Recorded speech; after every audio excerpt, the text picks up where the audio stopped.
What's up, everybody? I'm Dr. Steven Schlintz, and I want to welcome you to Dental Practice Freedom Radio.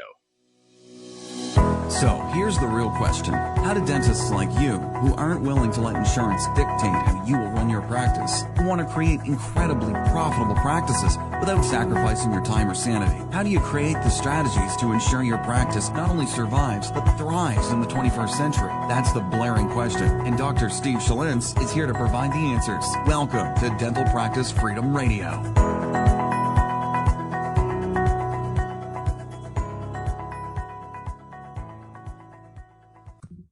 What's up, everybody? I'm Dr. Steve Schlintz. I want to welcome you back to episode number 3 of the Dental Practice Freedom Radio podcast. That's kind of a mouthful, isn't it? But, as promised, I talked about this in the last installment that I was going to talk about vision.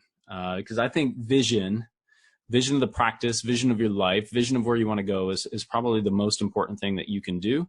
And it's the most important thing that you can work on a daily basis. And yet I don't see enough dentists do this.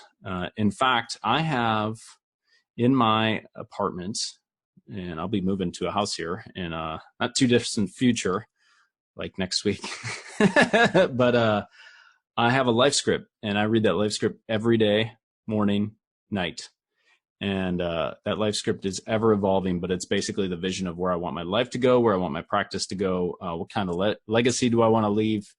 And when I know this kind of sounds a little bit morbid, but if my eulogy was tomorrow, what would people be saying about the legacy that I left? And that's my life script. And it's got immediate things that I want to accomplish, and then it also has distant things that I want to accomplish. And so just a couple points with the vision itself. So a lot of the stuff that I'm going to be talking about was inspired. For some of you that know me, know that I went through 2.5 years. I still study this stuff all the time through Bob Proctor's information.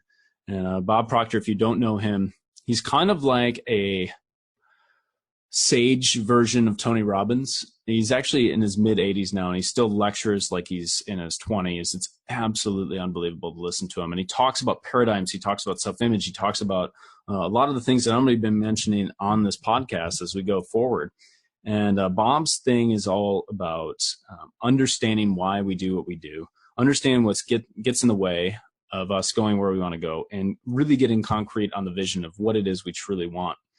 And as I went through his stuff, he introduced a guy by the name of Neville Goddard. And he was an author who had some really incredible works of literature. And just from a metaphysical realm, us dentists, sometimes we get really, really analytical and we don't get involved in the emotion part of it.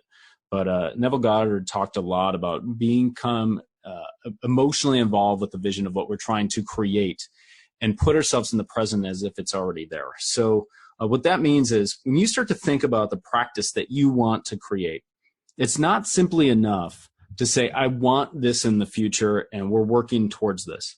The key whenever you create a vision is that once you have that vision in place, you want to act as if you're going to live in that place. So let's say that you, next year, I want to take your practice, they want to double your revenue, but keep the profit the same.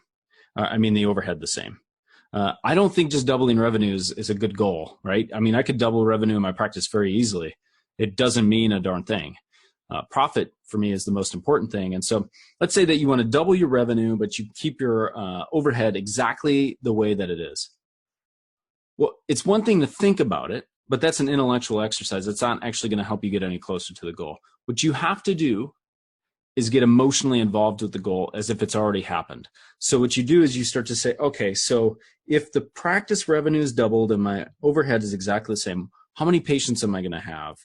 What is my hygiene department going to look like? What is the practice going to function like? What is the experience that my patient's going to have to get them to want to do X, Y, and Z? And then you reverse engineer, as Dr. Anissa Holmes talks about. She loves that reverse engineering. But what I think about is like you put yourself into the future and you say, okay, so here I am now. The practice is doubled in revenue and my overhead is exactly the same. What am I doing? What am I doing right now if that's actually happened? And then I get emotionally involved in that, right? I start to really emotionally pretend that I'm already there, as if it's already happened. And then I come back to the present. And then you just have to do that every single day. And that is actually the hardest thing for dentists to do. As I work with dentists, it is the hardest thing for dentists to do is say, no, but that doesn't make any sense. You have to understand that the logical part of your mind is not driving your results. It's the emotional part of your mind and your paradigm that's driving your results. And so one of the things that I always do is when I'm working with dentists and with Bob's material, and I don't do this as much now as I was maybe a year ago when I was doing a lot of coaching. I'm a little bit more selective in how I introduce this material now. But I say you gotta throw the analytical part of your mind just out of the door for a while and start to fall in love again with this emotional component that actually drives our results. And the more emotionally involved you get, the better. Another important part about vision is that you have to understand that the clearer your vision is, the faster you're going to move towards whatever it is you want. Okay? Think of it this way. So if you're in your house and you were in your bed and you wake up, like this is a good story. So, when I was in college, what would be really, really interesting is if I had any beer, I would crave milk like you wouldn't believe. And so I'd go in, like I'd have a half gallon of milk. It was nuts. I don't know why. I don't crave it anymore. I don't drink that much beer anymore. But when I do, I don't crave milk. But there was a time period, like every time I had a drink, I needed milk. It was nuts. So you think about this. You're in the middle of the night. You wake up and you say, man, I need milk. Now, my goal is the milk. The vision is the milk. It's that, wonderful milk in a carton or a gallon or whatever. And so you say, okay, I got to go get the milk. But if you never turned on the lights versus you turn on the lights, what happens? If you turn on the lights, it's very simple. Okay. And this is even better if, let's say that you're a little bit hungover or maybe semi-drunk still, right? And let's just carry this analogy out to the fullest. So you've been drinking and you're like, I need the milk, but you don't turn on any lights. What's going to happen? You might eventually get to the milk, but it's going to take a lot longer. You're going to shuffle. You're going to take shorter steps. You're going to have to feel around. You're going to have to move left, move right. You're not going to know exactly where you're at in relation to space, and it actually takes longer. The milk is the first part to the equation, which is the vision itself. Now, if the vision is fuzzy or you're not exactly sure what it is you're trying to create, you're basically walking in the dark, and it's going to take you a lot longer to get there. And here's the secret to success. The clearer your vision can get, the faster you will move into the direction of that vision and have it be accomplished. So that would be similar to turning the lights all on before you went to the glass of milk. A lot more clear. You know where you're supposed to be walking. You can take faster steps. You can get there faster. That is why when you're setting a vision of where you want to go in your practice, it has to be as clear as humanly possible. And then when you get emotionally involved in it, I'm not just talking about like, oh, I want to double my revenue but keep my overhead the same. That's a starting point. But that's not going to get you where you need to go. You're going to say, and I'm going to have 2 hygienists or 1 hygienist, 1 assistant, 2 assistants. We're going to have this many patients. This is how many full mouth cases we're doing. This is what we're going to do for our patients. This is what office hours we're going to have. This is how many total patients we're going to have. This is the number of procedures we're going to do. X, Y, and Z. It's got to be vivid. And then you get emotionally involved in that vivid picture that you have. And then you can move faster and faster and faster towards your goal. And understand when you set the original vision, you can be crystal clear and then make modifications along the way. Right? You might not know exactly what this is going to look like when you start. But if you know where you're like, I want to kind of go there, and then I'm going to get that really clear. And then once you get to that point, you're going to go, I really want to go here. And then the next step is going to be a lot more clear. You want to think of it almost like a staircase. And so you don't know what that last step looks like, but you know what your next step is, and get that really clear. And then go to the next step, and then the next step. And the clarity and the vision is going to help you move a lot faster. Almost 100% of the people that I work with that struggle, don't have a clear vision of where they want to go. They really don't know. And it's amazing. Once you get that vision, it's like, the light just snaps on. You're like, oh my gosh, I know exactly what I need to do. And they start moving fast. That's what I did in my practice. And then the vision now is, how do I be, how can I take what it is that I know and help others get where they want to go a lot faster, so we can start to change this thing called dentistry to be able to create more lives of freedom, not just for us, the dentists, but for our patients. You think our patients really want to be there every 6 months, getting their crowns redone, getting their fillings done? No, they don't. So give them what they want so we can all have freedom. And I know, if I mention that to a dentist, I go, well, if we get rid of all dental disease, what would we do as dentists? I'm going to tell you right now that knowing what I know, that is the least of my worries. There is dentistry that needs to be done everywhere. The number of TMJ cases that I can treat in my practice is frankly staggering.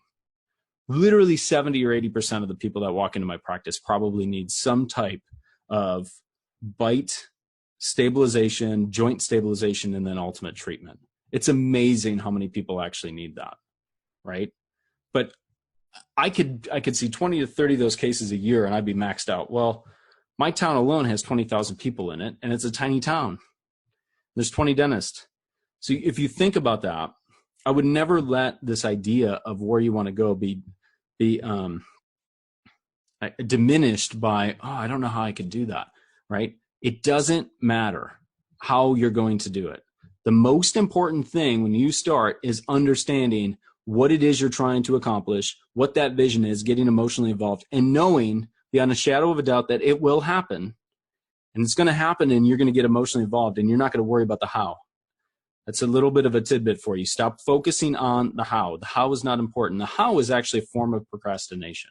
It keeps you stuck where you're at.